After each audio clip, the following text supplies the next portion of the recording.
Hi, Matt with eTrailer. If you have a 2024 Ram 1500 and you're just looking to carry a variety of different types of bikes and you want something that's going to be pretty easy to use, then the Benton Shifts&Grins Bike Rack is going to be a great option for you. So let's check it out. And we're going to get a good fit today, so you can clearly see all this clearance we have here. Even if you're on those really bumpy roads and things are really making this bounce around, you're not going to make contact with your vehicle. Now, what I also like about it is we're going to have a 55-pound weight capacity per bike, so you'll be able to carry your smaller e-bikes. Now, if you have anything really big, maybe check out a different carrier with a higher weight capacity. But if it's a smaller one, should be fine. And that's not going to really reflect in the tilt. And what I do like about this tilt, though, is it's just a button, so I don't have to pull anything. I'm actually just pushing, then letting this drop. This is really easy to use. Definitely a big fan of that. Just make sure you watch your head. And while the tilt is pretty nice, this area right here is pretty big, so we still won't be able to open up our tailgate all the way. Show you what I mean. Right here now, my pedal's gonna be in the way, but if I move it out, you'll see that we are gonna make contact still. Now, we still have most of our clearance, so if I have some smaller items I need to throw back here, maybe some groceries, or if I just want to access some of my gear like my shoes or helmet, I can still do that from right here. Now, anything really heavy, that's going to be pretty difficult. But once you're done, you can shut that and put it back into the seated position.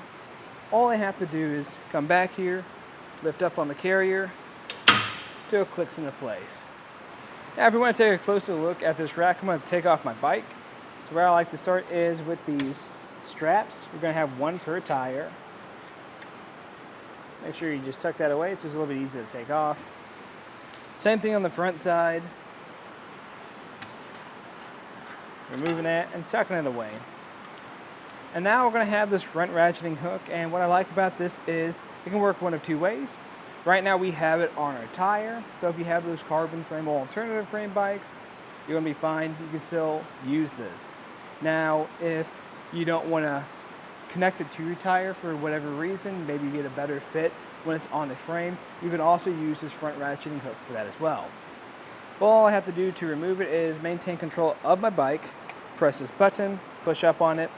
What I like about it is I can actually remove this hook all the way, so if I find that it's kind of getting in my way, then I can just move it aside. And that also allows me to push this arm down.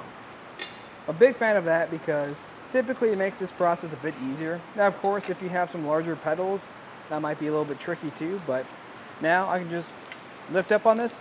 Instead of taking it this way, I can actually pull it towards me. And with it off, I can take it out for a ride. Now, if you do decide to take off this hook, I recommend putting it back on immediately, just so you don't lose it, because that'll make using this pretty hard to do. Now, when I'm done with that, I also like to put my straps back up too. And what I like about these cradles we have is they actually have the ability to slide back and forward on the trays to accommodate different wheelbases. Now, if we want to take a closer look at this, how this is really going to sit back here, I'm going to get a few measurements. So the first measurement I'm going to get is going to be our ground clearance. So going from the ground to the lowest part, that's going to be 25 inches, which is pretty good. You shouldn't ever make ground contact. Now, something to think about though is if you're trying to max this out for those 55-pound bikes that are pretty heavy, you might struggle with lifting up that high. So definitely think about that, or grab a friend if you do struggle with it. Now, we get a measurement of how far this is going to stick out. That is going to be about 33 inches. So it's a little bit above average of how far a two-bike carrier sticks out. So I'd recommend just really watching out if you're in those really tight spots, like a parking spot or garage. But if you want to save space, you can easily do that. All you have to do is press on this button and push up. And then it'll click into place. And it's going to latch in this position because it actually has the ability to keep going too. If I push it again, it actually won't move any further because it has some safety latch in it. The reason why it can go again is this carrier is designed to fold flat, so when you're done using it, you can easily store it in your garage and that shank isn't sticking out. But we can get a measurement real quick to see how far it's going to stick out. And from this position, that's going to be just about 20 inches, so that's going to save you a ton of space. As for how this is going to interact with the back of our vehicle, it is going to block a few things. So first and foremost, this is going to block your license plate, but that's just kind of how hitch bike racks are. Most of them are going to block that license plate.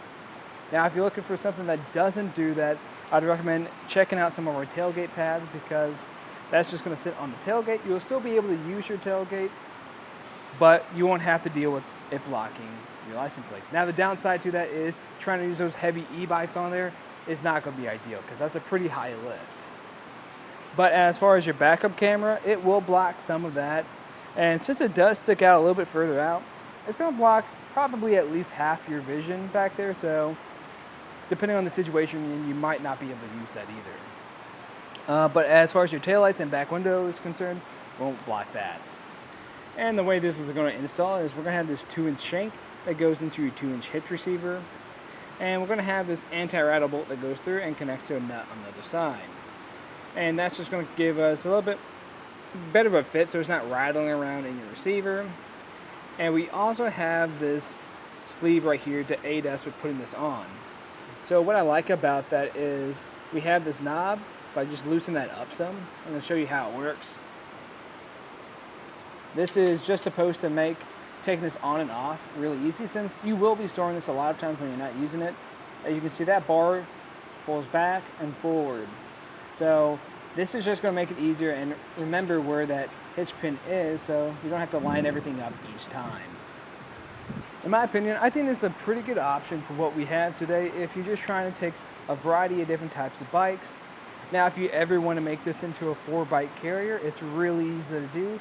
You can find that add-on attachment on our website, and installing it is super quick. All you have to do is just line it up with the back end of this, put a pin through, and tighten down a knob, and there you have it.